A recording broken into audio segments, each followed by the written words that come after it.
Hi everyone, Leon here. Welcome back to my channel, the channel where I help you save time to learn by sharing core learning from books so you can achieve more and spend more time with people who matter most.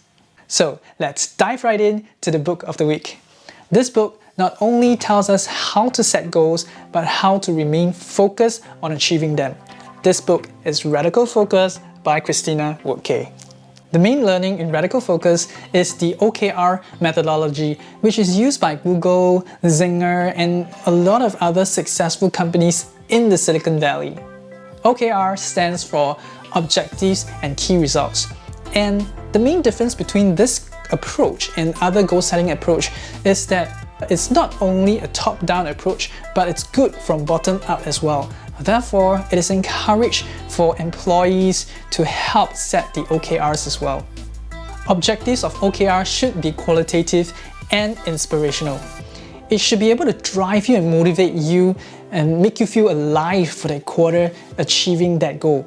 For example, my mission is to share core learning from books so that I can help people save time and achieve more in their lives. One of my objectives for OKR could be to be a master at distilling core learning. Notice that there is no quantitative element in the objective and it requires about 3 months to achieve it. If your objective can be achieved in a day or a week, then it's probably a task. And if it takes longer, for example 6 months to a year or more, it could be a mission or a strategy instead. So, how would you know if you achieve your objective, right? And that's where KRs come in. KRs are quantitative and they measure things like engagement, retention rate, revenue, and so on. Keep your KRs to 3 major KRs to keep yourself focused. Therefore, you have to choose your KRs properly so that in the process of achieving them, you cover other grounds as well.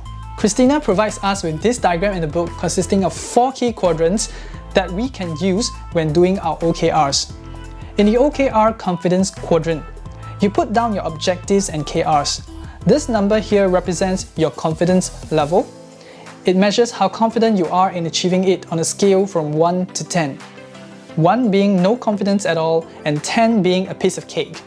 KRs must be a stretch goal and thus always starts with 5.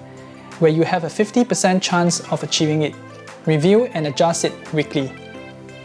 In this quadrant, you set your week's intention. P1 represents things you must do and P2 represents things you should do. Keep the P1s to 3 or 4 most important things to complete for the week that will bring you closer to your objective. Be focused. In this quadrant, you list down the forecast for the month so that the team members know what is coming up, how they can help, and what they need to prepare.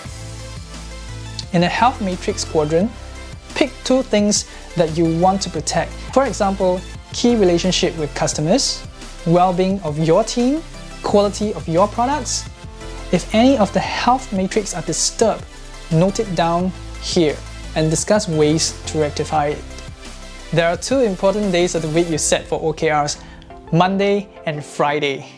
Mondays is for discussions to check in on the progress of OKRs.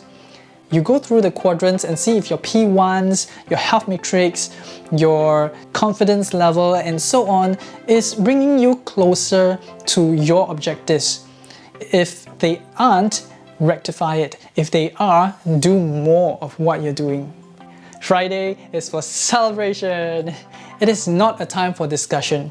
It is a time for team members to brag about what they've done, to brag about what they've contributed, and it is a time to show appreciation. Let us now take a look at the common OKR mistakes. First is we set too many goals in the quarter. Set a single, bold OKR to direct effort unless you have many businesses and markets to conquer. In this case, set 1 OKR per business or market.